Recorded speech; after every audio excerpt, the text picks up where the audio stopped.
On February 4th, 2025, Park Ranger Eli Navarro stood in the middle of Death Valley silence, staring at something that didn't belong. A silver 2009 Chevy HHR, half buried in sand, shimmering under the furnace heat. Its North Carolina plates were the first thing that caught his eye, because nobody drives from North Carolina to Death Valley without a reason. He called it in quietly, almost whispering, as if afraid the desert might hear. "Dispatch! I've got an abandoned vehicle off Highway 190, looks recent." But nothing about what he saw next looked recent. The car's paint was blistered. The windows were sealed. The doors locked from the inside. And yet, there were no footprints, no tire marks, no trace of anyone ever walking away. It was as if the car had been dropped there from the sky. When Rangers opened the door, the smell of scorched plastic hit them first. Inside, a phone, a half-empty bottle of water, a notebook, and a folded map of Death Valley National Park, with a red circle drawn around an area labeled Badwater Basin. The driver was gone. The name on the registration, Lila Jensen, age 33, from Asheville, North Carolina, a solo traveler, according to motel records. She'd checked into a small roadside in near Furnace Creek 4 days earlier and never checked out. At first, it seemed simple. Maybe she'd gone hiking and got lost. Another tragic accident in one of the deadliest places on Earth. But Rangers soon realized this was no ordinary missing person report, because Lila hadn't just vanished. She left things behind that didn't make sense. Her phone showed videos recorded deep in the desert, each one stranger than the last. And the final clip, time-stamped 10:17 p.m. on January 31st, captured something that stopped investigators cold. A faint sound, distant, rhythmic, echoing in the dark. Then Lila's voice, shaky, whispering into the camera. "If someone finds this, I'm not alone out here." After that, silence. Within hours, Death Valley transformed from an empty expanse of salt and sand into the center of a nationwide mystery. News vans lined the park entrance. Drones scanned the ridges. And online forums began piecing together her last movements. From gas stations to park ranger posts, each clue feeding an obsession that would only grow darker. But the desert has its own way of keeping secrets. And as investigators would soon discover, what happened to Lila Jensen wasn't just about getting lost. It was about something or someone waiting out there beyond the line where heat meets horizon. Because in Death Valley, when the wind dies, you can hear things. Things that shouldn't be there. When the world finally learned that Kelsey Pittman was alive, the news felt almost impossible. For 9 long months, she'd existed as a photograph on a missing person poster, the kind you scroll past, pause on for half a second, then forget. Now she was real again, somewhere in Colorado, alive. But survival didn't erase the question that haunted everyone who'd followed her story. What happened out there? Before she became a headline, Kelsey was just a young woman trying to outrun the noise in her own head. According to those close to her, she'd always been restless. Someone with 1,000 unfinished journals and an obsession with wide, open spaces. After graduating high school, she drifted between jobs. Barista, art teacher, part-time yoga instructor. Nothing stuck. She was creative, impulsive, kind, but always chasing something unseen. Her mother described her as a wild spirit, but with a tender heart. Her friend said she was the type to take off for a weekend road trip, just to watch the sunrise from a different zip code. In late 2024, that wanderlust took a darker turn.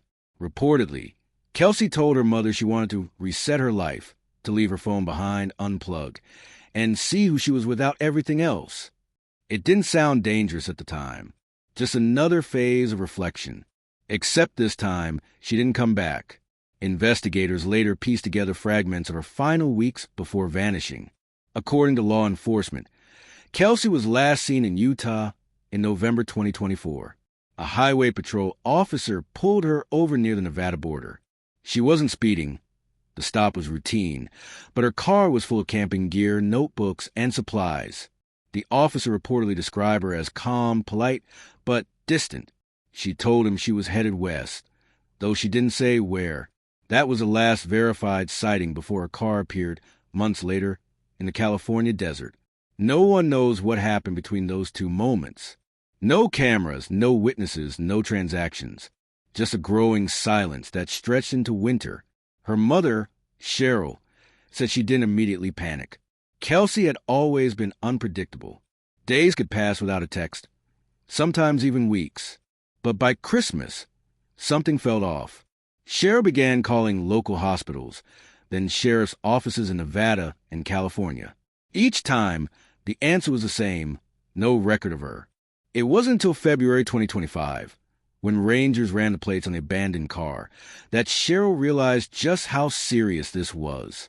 "I felt my heart stop," she said later, "because if her car was there and she wasn't, that meant something was very wrong." Authorities examined the car carefully. No signs of foul play, no forced entry, no blood, no damage. Everything seemed too neat. Inside the glove compartment, investigators found her wallet and ID. Her phone, however, was missing. The vehicle wasn't broken down. It could have been driven away. According to the Inyo County Sheriff's Office, there was no clear evidence to suggest she left on foot, nor that she was taken. That ambiguity was the most unsettling part. If she had run, she'd gone to extraordinary lengths to vanish. If she hadn't, then who, or what, had stopped her? The desert search became a kind of ritual for locals. Volunteers returned every few weeks, convinced they'd missed something. But Death Valley is not a place that gives up secrets easily. The wind erases tracks, the sand devours evidence. A park ranger who'd worked on multiple missing person cases there described it best. You can walk 200 feet off the trail and never be found again. Out here, people disappear fast and completely. Still, something about Kelsey's case felt different. The car's position, the way it was parked, the absence of signs of distress. It looked deliberate, according to one search volunteer. It felt like she parked there on purpose, like she wanted to leave something behind. In the weeks that followed, internet sleuths began digging through her digital footprint. Someone discovered her using aliases, Infinity Jane and Jane Jones, on small online forums about spirituality, desert living, and off-grid lifestyles. One post, allegedly linked to her, read, "Sometimes you have to vanish to find yourself again. The noise of the world makes you forget who you are." The post was dated October 2024, just a month before she disappeared. It sent shivers down readers' spines. Was this a warning? A plan? A farewell? Then came the theories, wild, contradictory, endless. Some claimed she joined a desert commune. Others believed she'd been taken by traffickers, citing other disappearances near the Nevada-California border. A few even speculated she might have intentionally staged her disappearance, wanted to start over under another name. But speculation can't hold weight without evidence. And the desert had none. By April, most assumed she was gone for good. The search budget dried up. Volunteers stopped coming. The headlines faded. Her mother refused to give up. Every week she called the sheriff's office, asking for updates, checking morgues, emailing tip lines. But even she began to lose hope as spring turned to summer. Then, 9 months after the car was found, her phone rang. It was a detective. He didn't say much, only that her daughter had been located alive in Colorado. Kelsey was safe. She had been living under an assumed name. Authorities didn't disclose her condition, but confirmed she was not being held against her will. She was alive, by choice. Her mother broke down sobbing on live television. But the world wanted more. Where had she been? Why Colorado? And why had she let everyone believe she was dead? Officials refused to elaborate, citing privacy laws and sensitivity to the individual's well-being. But online, the silence only deepened the mystery. To some, she was a woman reborn, someone who escaped the weight of modern life and carved a new existence in the wilderness. To others, she was a ghost who returned from the edge, proof that even in the darkest places, survival was possible. But to her family, her story wasn't about mystery or myth. It was about endurance. And the haunting truth that sometimes the hardest part isn't being lost. It's choosing whether to come back. In the months after Kelsey Pittman's reappearance, investigators tried to map the trail that led her to that ghostly stretch of Death Valley Highway. The results painted a portrait of a young woman unraveling in plain sight, quietly, methodically, and without a single cry for help.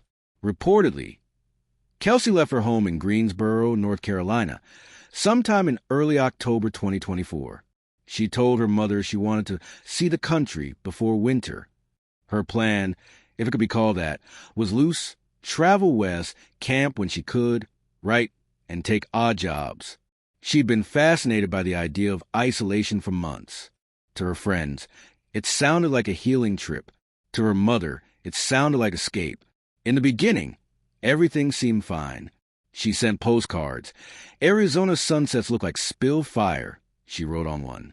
Another said, "The silence out here makes you hear your own heart." But then, suddenly, the postcard stopped. Phone records show that by late October, Kelsey had driven through New Mexico, heading north into Utah. According to authorities, she stayed at a budget motel near St. George for 2 nights. The clerk later told investigators that she seemed tired but kind, paying in cash and keeping to herself. The next trace came a week later, when a Utah Highway Patrol officer reportedly pulled her over for a broken taillight near the Nevada border.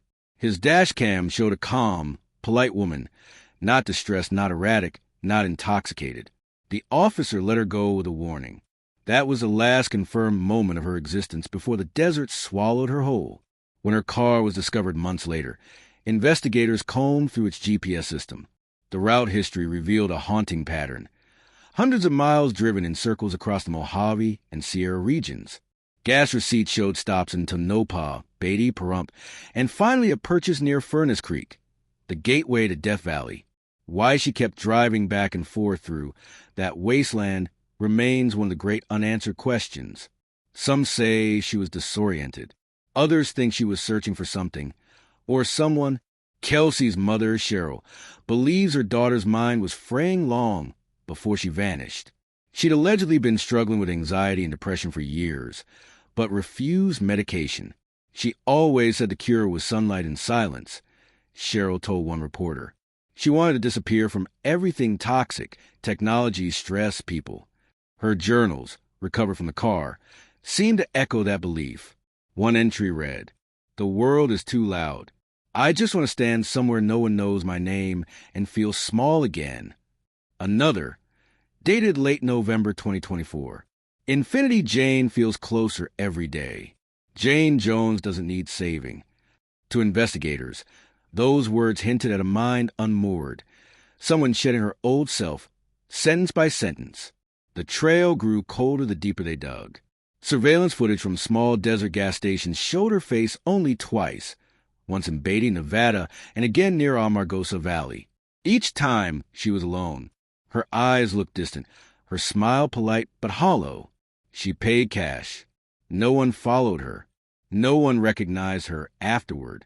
According to one attendant interviewed months later, she looked like she hadn't slept in days, like she'd been crying, but didn't want anyone to notice. That was on November 20th. By December, there were no more sightings. When experts retraced her drive through the desert, one thing stood out. She'd parked her car in a region notorious for disappearances, between Stovepipe Wells and Panamint Springs, an area with no cell signal and endless dry washes. It was a perfect place to vanish.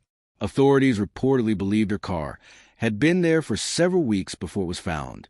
It wasn't hidden. It wasn't wrecked.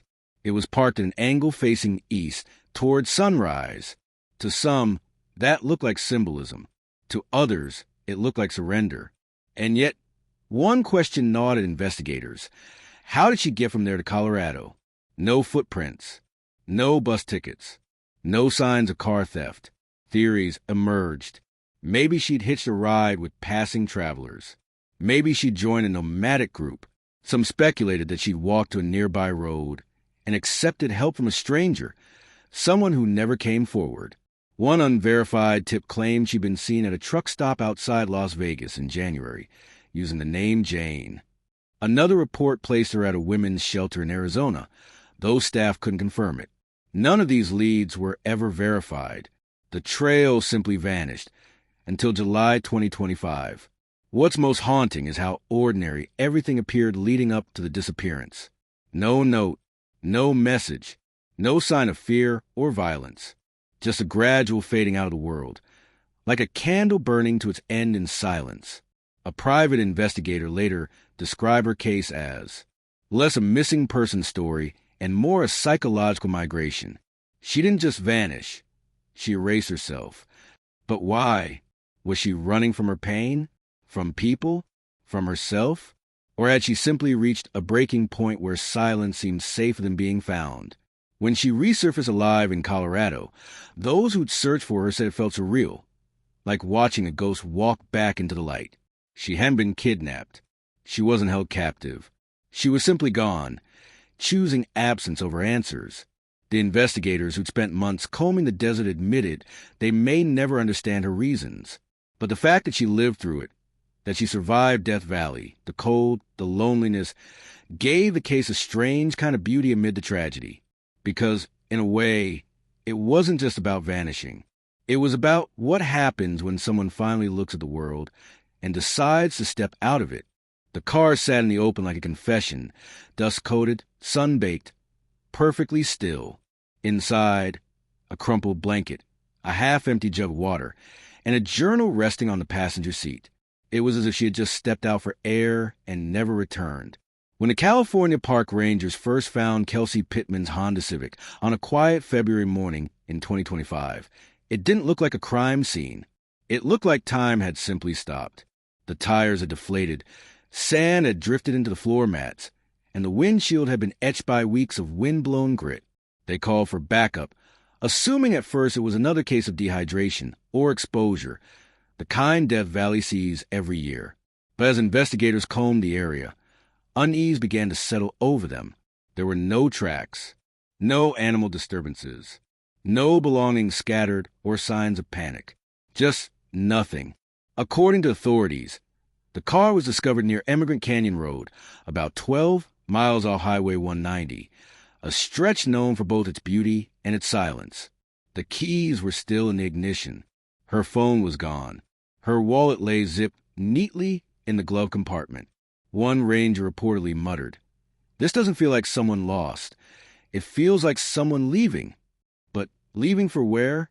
The initial search covered over 50 square miles of brutal terrain.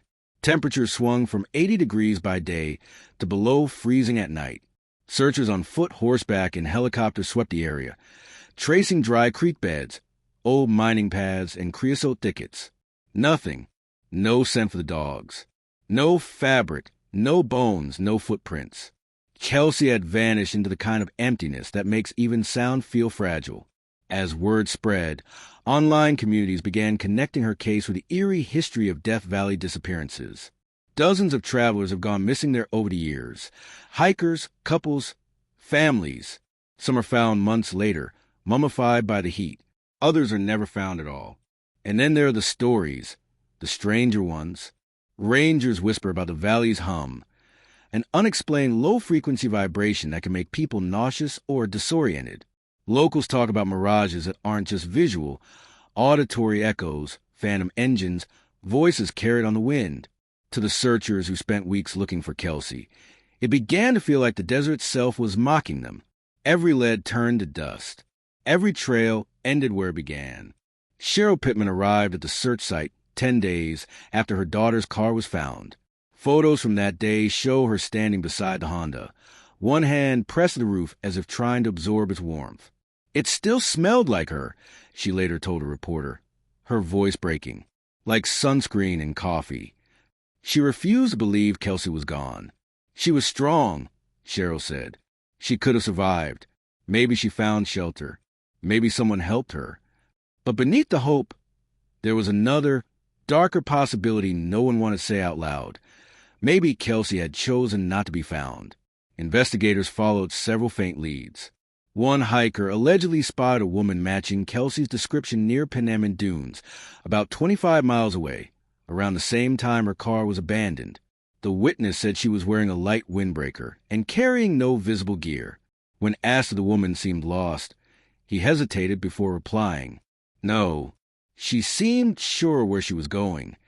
The detail chilled even seasoned officers. Because if that sighting was real, Kelsey had walked into one of the most unforgiving parts of the park, a place where compasses fail, Mirages bloomed like ghosts, and people vanished within hours. Then came another twist. A drone operator volunteering in the search captured something strange, a faint trail of footprints leading across a dry salt flat roughly 6 miles from where Kelsey's car had been found. But when investigators arrived the next morning, the wind had erased them completely. The prints, real or imagined, became an obsession online. On Reddit and TikTok, amateur sleuths began combing satellite images, claiming to find faint outlines of symbols in the sand, coordinates, even letters that spelled help. Authorities dismissed those theories, but the footage still drew millions of views. People weren't just watching for answers. They were watching because the story felt haunted. Meanwhile, Cheryl continued to search on her own. She'd drive the long roads of Death Valley, parking at rest stops and calling her daughter's name into the desert night. "Sometimes I thought I heard her voice," she told a journalist later. "But maybe it was just the wind." She began leaving small markers along the search path, ribbons, notes, flowers. Some rangers found them weeks later, sun-bleached and half-buried, fluttering like lost prayers. "If you're alive," one note read, "come home, baby. The silence is too loud without you." After nearly 2 months, the official search was suspended. The desert had offered up nothing. Not a shoe, not a scrap of fabric, not a bone. For the record, the National Park Service concluded there was no evidence of foul play. But that phrasing, "no evidence," left room for doubt. Even among investigators, theories varied wildly. Some believed she succumbed to the elements, and her remains simply haven't been found. Others suspected she met someone along her journey, someone who promised help and delivered harm. And a few thought she may have wanted to disappear entirely, choosing solitude over society. Each explanation seemed possible. None felt satisfying. Online, her story spread like wildfire. The phrase "Infinity Jane" began trending again after users found a word scribbled on a page from a recovered notebook. Influencers dissected it endlessly, some calling it an alter ego, others saying it symbolized a spiritual rebirth. But to her family, it was just heartbreaking, because behind all the mystery and speculation, there was still a mother waiting, and an empty passenger seat in a silver Honda that hadn't moved since winter. One ranger summed it up quietly in a later interview. "I've seen Death Valley take people before, but with Kelsey, it's like the desert didn't take her. It kept her." By April, her name faded from the headlines. The public moved on. Only Cheryl kept returning, leaving water jugs, food cans, handwritten notes under rocks. Some locals started calling her the woman who feeds ghosts. Then, in July 2025, a call came from Colorado. A woman had walked into a police station, barefoot, sunburned, and mumbling a name, Kelsey. The woman they found was alive, but not the same. It began quietly. A police dispatcher in a small Colorado town answering a call about a barefoot woman wandering near the highway at dawn. The caller described her as sunburned, dazed, and talking to herself. She kept repeating a name, Kelsey. When officers arrived, she didn't resist. She simply stared at them with wide, glassy eyes and said, "I need to go home now. My car is still in the sand." Her ID listed her as Rebecca Lynn Cooper, a 31-year-old from Utah. But fingerprints would later tell a different story. It was her, Kelsey Pittman, missing for 9 months, presumed dead. When the news broke, it didn't sound real. Even the sheriff reportedly double-checked the match 3 times before calling her mother. Cheryl answered the phone half asleep, thinking it was another false alarm. "Mrs. Pittman, this is Officer Graham from Colorado State Police. We believe we found your daughter." There was a silence, so long the officer thought the line had dropped. Then a sound, not joy, not disbelief, but something in between, a sob strangled by relief. "She's alive?" "Yes, ma'am, she's alive." When Cheryl arrived in Colorado the next morning, she barely recognized her daughter. Kelsey had lost nearly 30 pounds.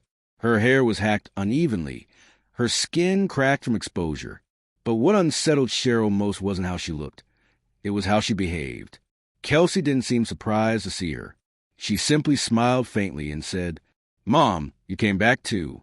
She spoke slowly, as if words were new to her again. Doctors would later describe her as physically stable but emotionally dissociated, possibly suffering from post-traumatic stress and dehydration-related hallucinations. But even after being rehydrated, fed, and rested, her story didn't make sense. According to authorities, Kelsey told investigators she had walked east until sand turned into mountains, then lived near a river for a while. She couldn't explain how she got to Colorado, nearly 600 miles from Death Valley, or where she had slept most nights. She allegedly mentioned a man named Jonas, or Jonah, depending on her mood, who helped her find shade. But when shown photo lineups, she shook her head. "He's not in there," she said softly. "He doesn't stay still long enough." Authorities initially suspected she'd been abducted or trafficked, but medical exams revealed no clear evidence of assault. There were no trackable transactions, no phone use, and no DNA from others on her belongings. It was as if she'd been wandering through blank space, unseen, untouched, unrecorded. The internet lit up instantly. Hashtag Kelsey Pittman Alive trended for days. Some hailed it as a miracle. Others, especially in true crime forums, saw something darker. How does someone survive that long in Death Valley? One user wrote. Another asked, what if she never left? What if she just became someone else? Even now, that theory haunts the case, because what Kelsey said next to detectives would blur the line between truth and delusion. In her first recorded statement, she reportedly said, "There's a place between the dunes where it's quiet. You don't die there, you just forget what you were looking for." When asked what she meant, she smiled faintly and replied, "It's okay. I was supposed to disappear. I just didn't know I'd come back." Her words echoed to the public like a riddle. Was she speaking metaphorically? Or had she experienced something she couldn't put into language? Psychologists suggested her mind may have created protective amnesia, shielding her from trauma. But there was also something eerily intentional in her phrasing, as though she chose that void. In interviews, Cheryl tried to make sense of it all.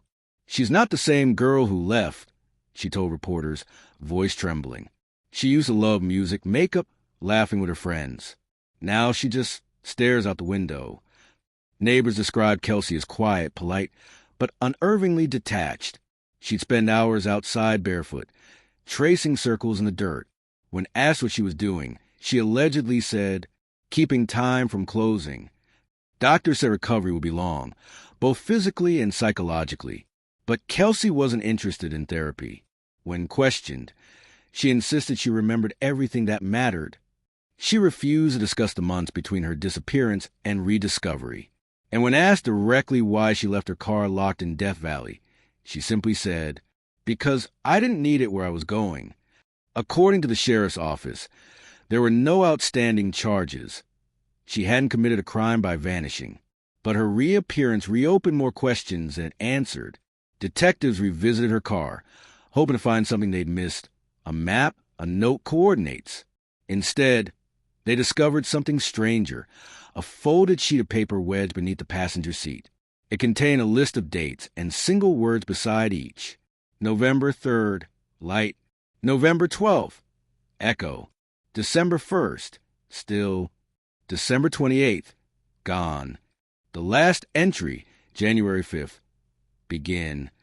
No one could explain it, but the handwriting was hers. To the public, Kelsey's survival felt miraculous. To her mother, it felt like a haunting. "Every time I look at her," Cheryl said in one interview, "I'm grateful she's here, but I can tell part of her never came back." Kelsey herself avoided cameras and refused all media requests. When asked by police if she wanted her story told, she allegedly said, "It's already being told, just not by me." By autumn 2025, the case officially closed. No criminal activity suspected. But that didn't stop the fascination. Online sleuths kept digging, drawing parallels between her words and earlier unsolved desert disappearances. Some claimed she was part of a pattern. People drawn inexplicably to the desert, who vanished for months and returned with fractured memories and cryptic statements about the quiet or the light. A TikTok clip featuring her soft-spoken line, "You don't die there, you just forget what you were looking for," racked up over 10 million views. Some found it poetic, others unsettling. And somewhere in Colorado, Kelsey lived quietly, renting a small apartment near a lake. She rarely went out during the day. At night, though, neighbors would sometimes see her walking to the water's edge, standing motionless for long stretches. One of them asked if she was okay. Kelsey turned, smiled faintly, and said, "I just like the silence. It reminds me of home." No one ever saw her cry. No one ever heard her explain what happened in those lost months. And maybe, as one journalist wrote, that's the only truth we'll ever get. Because sometimes survival itself isn't the end of the mystery. It's just the beginning of another one. After Kelsey Pittman came home, the world didn't just breathe a sigh of relief. It shuddered. Her reappearance after 9 inexplicable months in Death Valley was supposed to close a case. Instead, it cracked something open because her return, while miraculous, didn't end the story. It deepened it in ways no one expected. Across the country, families who'd lost loved ones in wilderness areas reportedly began calling journalists, rangers, and investigators, desperate to know whether Kelsey's survival meant their missing ones could still be out there. Within weeks, unsolved cases from California, Nevada desert corridor resurfaced. Names that had been forgotten for decades reappeared in headlines. Men, women, entire families who had simply vanished, without footprints, without clues. And disturbingly, some of their stories sounded far too familiar. The first clue came from a retired ranger named Carl Hennessy, who patrolled Death Valley for almost 3 decades. When asked if Kelsey's case reminded him of anything, he didn't hesitate. 2008, he said. Young woman. Same area. Same kind of car. Same damn silence. He was referring to Leah Groves, a 27-year-old traveler from Oregon who vanished during a solo road trip 17 years earlier. Her car was found abandoned less than 10 miles from where Kelsey's Honda Civic had been discovered, locked, undamaged, with her belongings neatly arranged inside. No body, no struggle, and in her notebook, one word, light. That same word appeared in Kelsey's recovered journal. November 3rd, light. Coincidence or something more? Investigators dismissed the link as interesting but circumstantial, but the public didn't. Online sleuths saw a pattern emerging, one that stretched decades deep. Forums like Reddit or /True Crime Mysteries erupted with speculation. People began calling it the Desert Amnesia Network, a collection of strange vanishings in which victims left behind locked cars, neatly arranged belongings, and writings about light, sound, or silence. One user compiled 240 disappearance reports from Death Valley and Mojave National Preserve since the 1970s. Most were found dead or injured, but roughly 30 remain unsolved, and among those, several showed the same haunting details.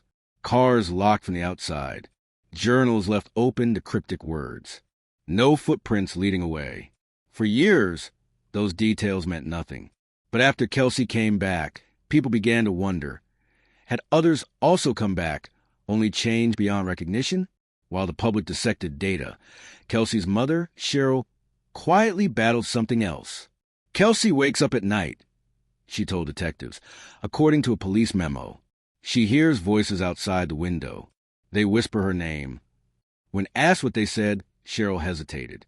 They tell her to come back. Psychiatrists called it trauma echo, a psychological replay from months of isolation. But others believed it was something deeper, an invisible thread between Kelsey and the desert she left behind. A popular investigative podcast, The Hollow Sun, interviewed families of 2 other missing hikers who had also described strange sounds before disappearing. Case 1. In 2013, hiker Brian Meacham texted his wife, "There's a low hum that won't stop. It's like it's inside my chest." He was never seen again. Case 2. In 1999, camper Tessa Rowe told friends she wanted to follow the quiet. She walked into the dunes barefoot and vanished. That phrase, follow the quiet, matched a line in Kelsey's notebook, dated weeks before she went missing. Experts began comparing Kelsey's disappearance to what's known as missing time, where survivors experience large memory gaps after trauma.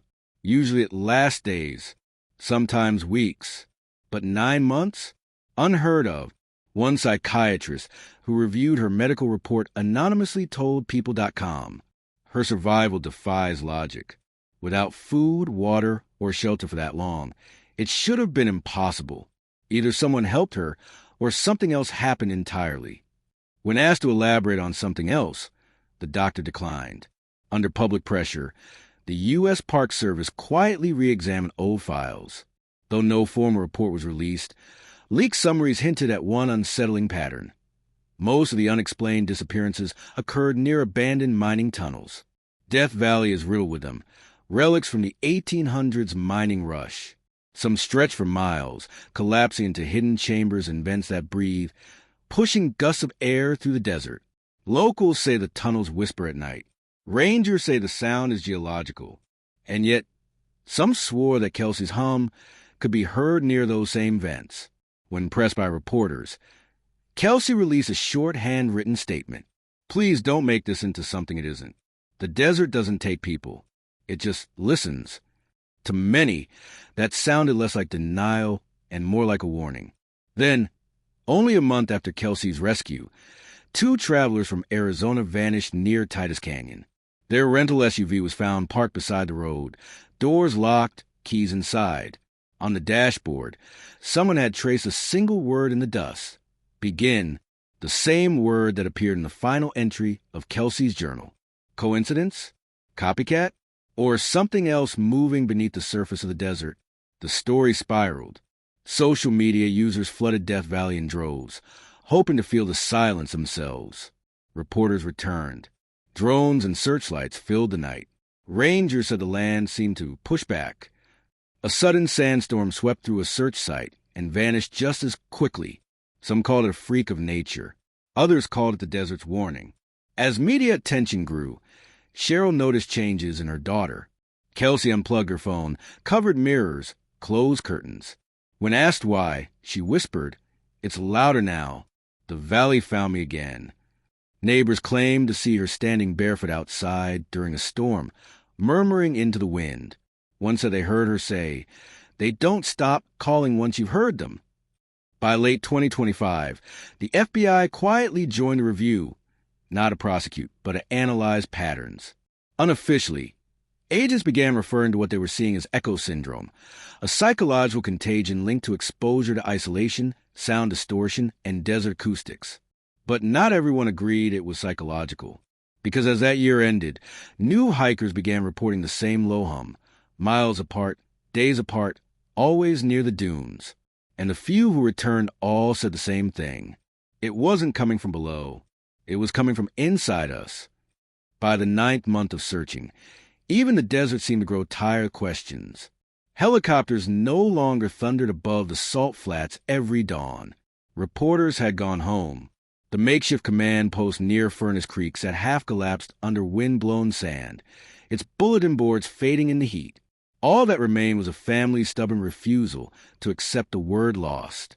Lisa Pittman still walked the perimeter where her daughter's car had been found, tracing invisible lines in the dust. Rangers had begged her to stop. There was nothing left to find, they said, but Mother's instinct doesn't answer the statistics. She kept searching, sometimes with volunteers, sometimes alone, her eyes scanning the endless gold for anything the sun might have missed. According to park officials, no confirmed evidence had surfaced since the discovery of Kelsey's water-damaged notebook months earlier. Satellite imaging, drone sweeps, and ground radar turned up nothing but rocks and mirages. And yet, something felt unfinished, as if the desert itself were holding its breath. Back in North Carolina, Kelsey's apartment remained almost exactly as she'd left it. Plants shriveled, mail stacked, a calendar frozen on May 2024. Friends reportedly gathered there once a month, sharing stories, lighting a candle beneath a printed map of Death Valley marked with red pins. Lisa sometimes joined over video call, her voice steady but her eyes hollow. "I dream she's walking," she once said. "Not running, not hiding, just walking. And the desert keeps her secret until it's done with her." Investigators had reached a similar impasse. They cross-checked missing person databases, reviewed footage from gas stations on Highway 190, and analyzed digital forensics from a phone recovered near Badwater Basin. Nothing new. Privately, one ranger reportedly told journalists, "We've stopped looking for evidence. We're looking for meaning now. As silence settled, theories rushed in to fill the void. Online forums dissected every scrap of information. Her journal lines about becoming dust, the way she deleted her social media, the last fuel receipt near Shoshone. Some claimed she had joined an off-grid survivalist community operating beyond park boundaries. Others whispered about cult activity, mirages, even time disorientation, a modern desert myth reborn in real time. Authorities dismissed most of it, but the speculation refused to die, because in every vanished person story, there's a sliver of the unknown that refuses to close.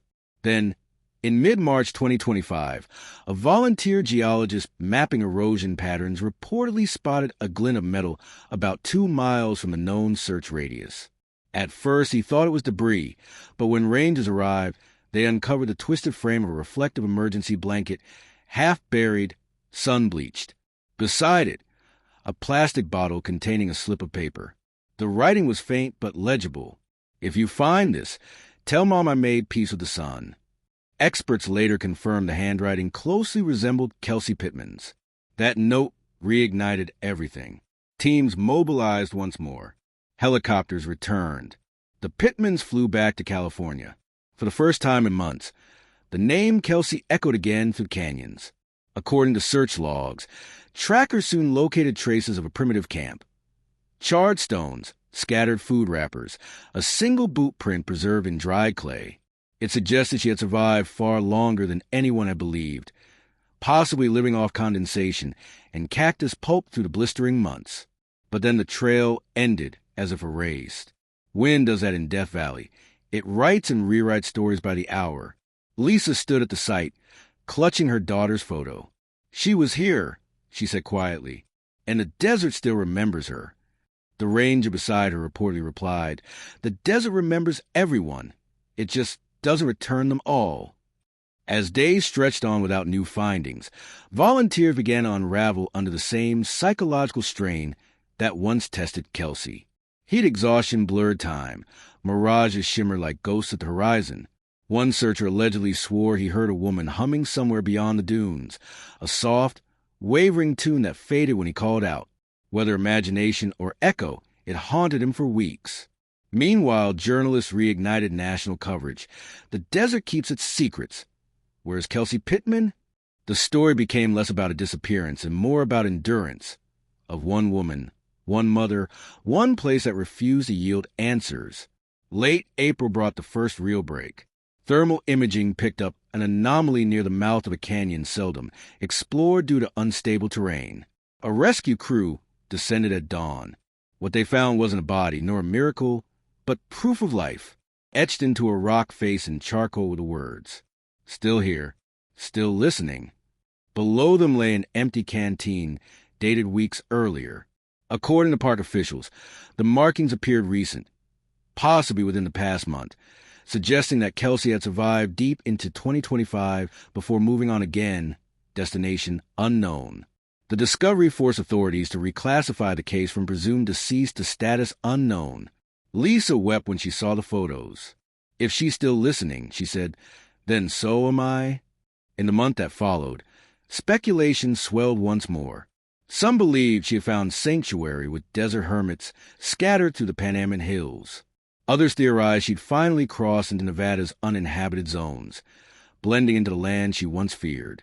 Officially, investigators closed active field operations in July 2025, citing extreme conditions and insufficient evidence to justify further search. Unofficially, rangers still pause when they pass that canyon, glancing toward the rock with the charcoal words. They say wind sometimes carries a faint echo there, not a voice exactly, but a presence. A reminder that in Death Valley, absence is never empty. It's a story still being written. For 9 months, Death Valley kept its silence. And then one morning it broke it. It was a ranger's body cam that captured the moment. A soft crackle over the radio, a breathless pause, and then a voice that didn't belong to anyone on the search channel. Weak, trembling, but unmistakably human. "Is anyone there?" Static swallowed the words, then repeated them, warped by distance. "Is anyone there?" At first, the rangers thought it was interference, maybe a tourist walkie or a ham operator from Nevada. But when they triangulated the signal, it came from a dead zone, a stretch of canyon so deep and narrow no transmission should have survived. And that was how it began. The first sound from a woman the desert had sworn it wouldn't give back. According to park officials, a search team was immediately dispatched to the coordinates. What they found wasn't a campsite this time, nor a symbol carved in stone. It was a small makeshift shelter wedged between boulders, sheets of tarp stitched together, lined with dried sage and stones painted white. Inside, lying against the rock, was Kelsey Pittman, alive, malnourished, sunburned, but conscious enough to whisper one thing as rescuers approached. "You came back for me." The moment, reportedly caught on video, went viral within hours. Major networks picked up the story, calling it the miracle at Dante's Canyon. To most people, it was the ending they'd prayed for, the vanishing undone. But for those who knew Kelsey's journey, it wasn't an ending. It was a haunting continuation. Because when she finally spoke, what she described wasn't survival. It was surrender. During her first hospital interview, she reportedly told investigators that she'd stayed alive by listening to the wind, to her own heartbeat, to what she called the echo between. "The desert talks," she whispered to one nurse. "You just have to go quiet enough to hear it." Doctors attributed her words to dehydration and isolation psychosis, a mind creating sound in the absence of human contact. But her family saw it differently. Lisa sat beside her daughter's bed, holding her hand as reporters waited outside the hospital. She told People magazine, the desert didn't take her life. It took her noise. And when she was quiet enough, she came home. For weeks, Kelsey avoided the media. Authorities said she provided fragmented statements about surviving off condensation and cactus water, allegedly using maps from her own journal to track natural springs. But beyond logistics, she offered little clarity about why she had vanished. Some experts speculated that Kelsey's disappearance was an act of voluntary withdrawal, a psychological phenomenon where trauma survivors attempt to erase their identity completely. Others insisted there was more, that she might have encountered someone during her isolation who helped her endure. That theory, however, was never verified. As news spread, online forums reignited. Reddit threads titled "The Girl Who Heard the Desert" began trending. Users analyzed her interviews frame by frame, searching for subtext. Some believed she'd joined a doomsday sect. Others claimed she'd stumbled onto something sacred, something no one else was meant to survive. A few even said the voice on the ranger's radio wasn't hers. Kelsey's family ignored the noise. They were too busy trying to reintroduce her to the world, a world that had moved on while she'd been trapped in stillness. Lisa told friends that her daughter woke up some nights and just listened, as if waiting for the same sound that had led her back. Sometimes, Lisa said, she presses her ear to the window and says the desert's still speaking. As her strength returned, Kelsey agreed to one in-depth conversation with investigators. According to a transcript later summarized in AP News, she described a pivotal moment months into her disappearance. Standing alone on a ridge, watching the sun melt across the salt flats, realizing no one was coming. "I remember thinking the world wasn't ending," she said. "It was resetting. I could hear everything again, even my own regret." Her words carried a strange calm, the same tone survivors of near-death experiences often use. Psychologists later said Kelsey's account was a textbook case of adaptive dissociation, meaning her mind had built a separate reality to keep her alive.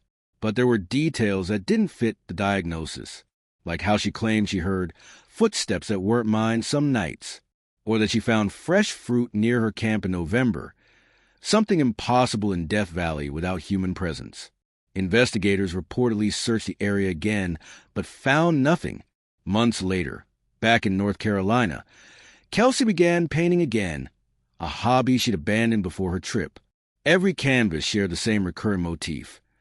Endless dunes, a single silhouette walking toward the horizon, and in the sky above, faint, almost imperceptible sound waves. When asked what they represented, she simply said, "The sound that came back." Her therapist, quoted anonymously, described her as mentally present but cosmically detached, a woman who had learned to live with silence. Kelsey rarely spoke about the desert now. But when she did, her words always carry that same haunting composure. "The valley doesn't keep your secrets," she once said. "It just waits until you're ready to hear them." By autumn of 2025, the Park Service officially closed a file under resolved survivor located. But among the rangers who'd searched for her, the story never really ended. They still hear phantom radio pings out there, single words echoing on empty channels, small bursts of sound with no source. Probably static, they say, but even the most rational among them admit, when the heat rises and the rocks shimmer, you can almost hear it. That same faint voice through the static. "Is anyone there?" Lisa returns to Death Valley once a year now. She doesn't search anymore.